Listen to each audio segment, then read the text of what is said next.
Primeiro ano, que prazer imenso estar aqui com vocês para mais uma aula, agora só aqui de literatura do LV2 de vocês, do capítulo 6 ainda, tá certo? Prazer imenso estar aqui com vocês mais uma vez para estudarmos um pouquinho mais, para aprofundarmos um pouquinho mais o tema hoje, né? O conteúdo de romantismo, só que prosa, certo? Professor, a gente já viu isso na aula passada, não vimos tudo, tá certo? Não vimos tudo. Nós só vimos o quê? O conceito, vimos o contexto histórico, as características, autores e obras, mas não detalhadamente, tá certo? A gente vai ver hoje. A nossa aula de hoje será focada, será pautada nos autores e nas obras, tá certo? As principais temáticas das obras do romantismo prosa, tá certo?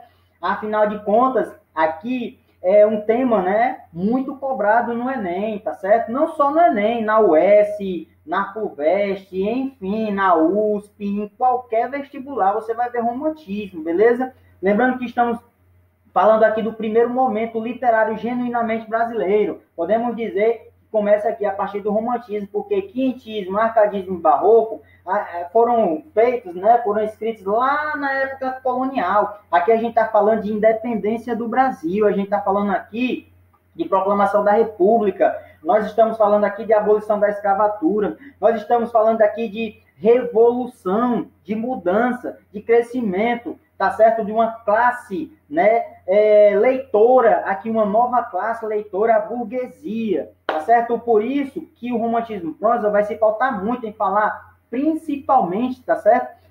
Da burguesia do Rio de Janeiro, beleza? Mas, claro, não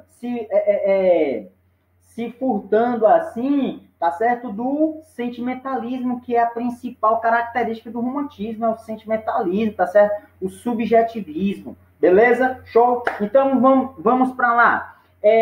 O romance romântico, que eu falei na aula anterior, tá certo? Autores e obras, e o teatro também, com o Martins Pena, que eu falei lá, certo? Então a gente vai aqui pautar nessa aula mais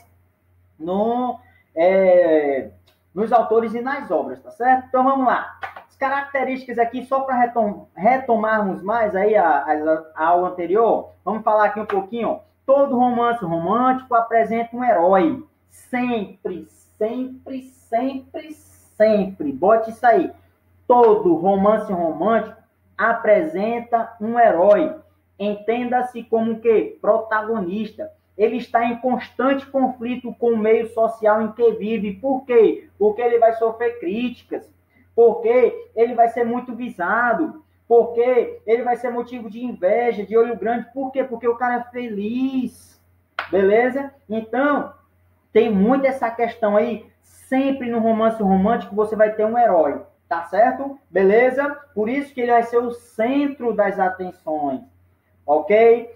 E é por meio do romance que o escritor faz a interpretação da sociedade que tematiza. No caso do romance romântico, temos o quê? A interpretação feita a partir de uma construção que mistura sonho e documentário, ou seja, o enredo no romance romântico, pelo fato de nele se encontrar a idealização, seja de personagens, seja de situações, não é verossímil, ou seja, não é semelhante ao verdadeiro, não é verdadeiro. O homem romântico, ele vive no mundo de quê, professor? No mundo da ilusão, porque ele sonha com tudo perfeito. Isso, tanto o homem quanto a mulher. A mulher sonha com um príncipe encantado, o homem também sonha com a deusa, tá certo? E aqui é o mundo da ilusão. Professor, isso não existe? Existe, mas existe no seu mundo, tá certo? Porque no mundo real todo mundo é imperfeito. E isso quem vai desmistificar é o realismo, que será a nossa próxima escola literária, que vem para justamente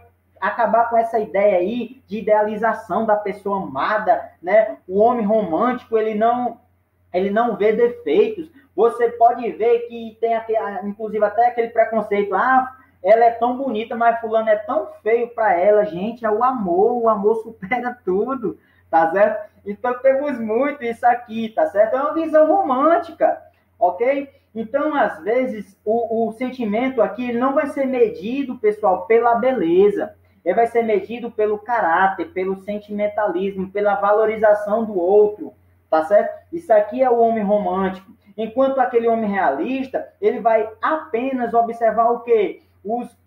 Os valores físicos, a pessoa perfeita, a questão do materialismo, você vai estar com uma pessoa porque você tem interesse, tá certo? E interesse de todo tipo. Então, vão ser visões diferentes aqui, tá certo? Porque existe o romance romântico, que é essa visão perfeita, e o romance realista, que é uma visão jamais deturpada do ser humano, beleza? Então, é isso que a gente vai ver isso aqui nessa obra. Só que no romantismo, no romance romântico, é o mundo da idealização, é o mundo do sentimentalismo, é o mundo do nacionalismo, é o mundo da imaginação, tá certo?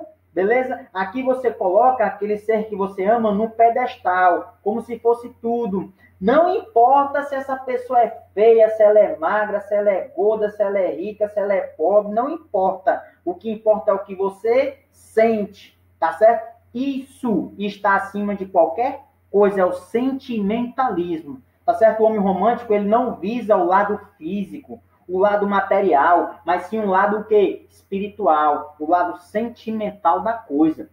Então, os poetas aqui, os escritores, eles vão interpretar, né, essa visão romântica. E a gente vê aí pelas características, né, gente? A gente vê aí, ó, então, pelas características. E a estrutura, professor? A gente viu essa estrutura lá no vídeo anterior. O romance sempre começa assim, você pode tirar por uma novela, tá certo?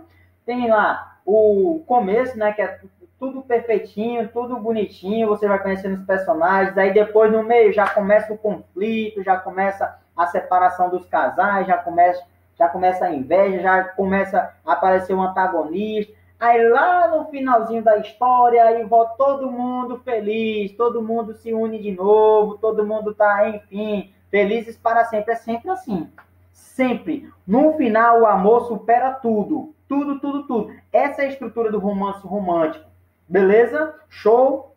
Então vamos adiante. Vamos aqui então continuar. Autores de obras, Joaquim Manuel de Macedo, ele foi o que introduziu o romantismo prosa no Brasil com a sua obra o quê? A Moreninha. Olha só, o título já chama atenção. Por que a Moreninha, professor? Era preconceito? Era? Aí você vem para cá, para você entender um pouquinho. Isso aqui é sobre mais a biografia dele, tá certo? A biografia dele. Isso aí só se você quiser ler em casa. Mas vamos para cá, para a característica da obra. Por que a Moreninha, né? Joaquim Manuel de Macedo é iniciador da tradição narrativa, não só no romantismo, certo?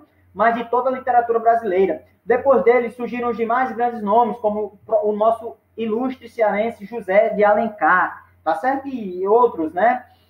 Macedo foi relativamente simples, tá certo, gente? Nas suas obras, né? Porém, teve grande importância, né, para o desenvolvimento da narrativa. Ele escrevia coisa muito simples, mas foi muito importante, né, para o desenvolvimento, né, da narrativa. Ele se baseou na estrutura do romance romântico europeu, né? Então, você pode ver que tem muita questão do cavaleiro lá, né, do herói e tal. É muito romance europeu mesmo que eles, né, se influenciaram. Então, ele adaptou, né, os cenários brasileiros, mais especificamente a cidade do Rio de Janeiro. Então, ele fez essa adaptação, tá certo? Ao nosso cenário, até porque o nosso cenário é totalmente diferente do cenário europeu, né, gente? Então, seus romances mostram os costumes, as festas, as tradições, etc., da sociedade urbana carioca da primeira metade do século XIX. São tramas fáceis, né, construídas de acordo com o gosto público burguês, possuindo um alto grau, né, de previsibilidade. Então, você prevê muito, né, nas obras românticas, você prevê muito enfim, né, o fim da história, tá certo? Como nas telenovelas, né, que assistimos até hoje, né, você prevê o futuro, né? O romance romântico sempre você vai ter, no final, ele tá passando por maus bocados aqui, mas lá no finalzinho vão voltar todo mundo, vai ser feliz para sempre. Sempre é assim, é bem previsível, né, o romance romântico. A gente já sabe até o fim, beleza? Aí, ó, a primeira obra dele, né, é A Moreninha, que narra o amor da estudante de medicina, né, a Carolina, aliás, do estudante de medicina, Augusto, e da jovem Carolina. Um prometeu ao outro, né, gente? Um amor, né? Um prometeu ao outro amor eterno. Só que o Augusto era muito safadão, né? Ele gostava, assim, ele era garanhão, bonito, estudante de medicina, então chamava muita atenção, né, nas festas e tal, como retratava muito aqui nas obras, festas, as tradições. Então ele namorava qualquer menina que ele, né, que ele quisesse, o cara era, enfim. Só que a única pessoa que ele não conseguiu namorar, nunca conseguiu ter atenção, foi da Carolina. E isso causa uma tristeza tão grande que ele fez até aposta, tá certo? Para ficar com a Carolina aí. Então, a trama é bastante top, é muito top. Eu quero que você leia aí o resuminho, tá bom? No final, enfim, tem aquela questão lá, ele faz uma aposta para ver se fica com a Carolina, e daí ela dispensa e depois volta, e enfim, é uma confusão da gota, mas no final, né, já é previsível. Após as dificuldades impostas pelas convenções sociais, os dois se casam e tudo acaba bem felizes para sempre. Olha, como né, é previsível, né, gente, o romance romântico. Mas eles dois, né, passam aí por situações bastante complicadas, né? Beleza? Então tá aí um pouquinho mais, né, das suas características. Isso aí é do romance urbano, tá bom? Do Joaquim Manuel. Agora vamos para cá pro José de Alencar. Eita, esse cara é demais. Obras principais, romance urbano, 5 minutos. A Viuvinha, Lucila Diva. A Pata da Gazela, top de ouro também. Top das galáxias. Top de bronze. Top de tudo aqui, tá certo? Sonhos de Ouro, Senhora, Encarnação, Ubirajara, romances históricos, né? As Minas de Prata, Alfarrabos, A Guerra dos Mascates, né? Regionalista, o Gaúcho, Tronco do IP, Tio, Top. Professor, qual delas aí já caiu em vestibular? Todas. Simplesmente todas já caíram, tá certo? Por isso que não tem como dizer, estude mais essa, estude mais aquela. Todas já caíram, é imprevisível.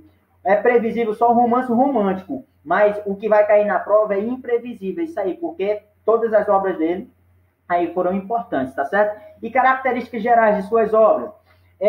Primeiro, a busca das virtudes humanas, por isso o índio, né, pessoal, ele exalta demais o índio, inclusive, né, a Iracema, uma obra fantástica dele, conhecida aí nacionalmente, né, tá certo? Inclusive aqui temos ali na Messejana tem a imagem, né, da Iracema, também lá na praia de Iracema, né? Tem lá, enfim, top, né? Uma história muito bacana que o José de Alencar faz. Inclusive, ele exalta muito, né, a natureza, exalta o povo, exalta os costumes daqui, tá certo? É muito top. O cara é muito nacionalista também. Então, ele busca as virtudes humanas, né? A questão do índio lá, que ele é totalmente puro, né? Ele não vê maldade, ele é herói, ele é corajoso, ele não tem maldade, enfim, né? As virtudes humanas mesmo, no índio, principalmente. Retrata muito também o passado, né? As obras dele têm muito de passado, assim, porque ele retoma um pouquinho, né, a história, né, do Brasil, tá certo? Também temos o quê? Os aspectos negativos do ser humano, como, por exemplo, a gente vê lá em Senhora, a gente vê lá em Lucila, tá certo? A prostituta lá, ela não pode, ela gosta do advogado, mas ele não pode por causa do preconceito social na época. Então, ele vê esses aspectos negativos também do ser humano, tá certo? Muito importante, o cara é fantástico demais, esse cara é demais, tá certo? Eu sou fã número 1 dele. E a tentativa também de estabelecer a língua brasileira, por isso os romances indianistas, né? Demais, a tríade lá, ó, o Guarani, o Birajara e Iracema, a tríade indianista dele, ele gosta demais, ele tenta restabelecer a língua brasileira demais aqui, tá certo? Na figura do índio, José de Alencar é demais, pessoal, o cara é demais. E os temas, professores, são divididos em 4 tipos, né? Os urbanos, indianistas, históricos e regionalistas. O cara é completo, simplesmente daqui, de todos os autores, ele é o mais completo, porque ele escreveu de tudo. Teatro, crônica, conto, ele foi jornalista, ele foi, parece que foi deputado, né? Foi político, foi de tudo esse cara. Então, o cara é simplesmente top das galáxias. Olha os romances urbanos dele aí, ó. tem as seguintes características, olha, nos romances urbanos. As intrigas amorosas, motivadoras da desigualdade econômica, como eu falei lá na Lucília, né? Tá certo? Histórias transcorrendo durante o segundo reinado aí, tinha rei ainda, aquele, enfim, né? Que você vê lá na história. Ambientadas na cidade do Rio de Janeiro, que era o centro, né? E até então a capital era lá no Rio de Janeiro, a capital federal. Diálogos apresentados de forma idealizada, né? Os dois principais romances urbanos de José de Alencar, Lucília e Senhora, né, gente? A gente vê muito aí, como eu falei para vocês. Aí, Lucília, é a história da impossibilidade amorosa entre as pessoas de classes sociais diferentes, que eu falei para vocês lá, né? A prostituta e o advogado, beleza? A Senhora, que é uma narrativa que revela uma das poucas formas de ascensão social na época do Segundo Reinado, que é o casamento por interesse. Então, o casamento era por dote na época, então ele vai retratar muito os romances indianistas, né? Nesses romances, o que se observa é o quê, professor? Nos romances indianistas, ao contrário dos urbanos, a descrição das magníficas paisagens naturais brasileiras, claro, a natureza, né? A imagem idealizada do índio, né? O índio como compensação nacional, como figura importante para a história do Brasil, né? O símbolo da nação é o índio. A forte contradição do indígena de Alencar somente é glorificado quando se submete à cultura branca. Então, você vai ver lá isso em O Guarani, né? Tá certo? Obra indianista dele aí, muito top também. A Iracema aqui, sem sombra de dúvida, né, pessoal? Das indianistas, a mais importante, assim, porque está no nosso dia a dia também, né? Além de ser cobrado nos vestibulares, está no nosso dia a dia. A gente vê muito a importância dela aqui, dessa obra, né? Não só da obra, mas para a história como um todo, tá certo? Do nosso índio. Então, é escrito em prosa poética, é a lenda do Ceará, e inclusive diz que o Moacir, que foi o primeiro cearense, né?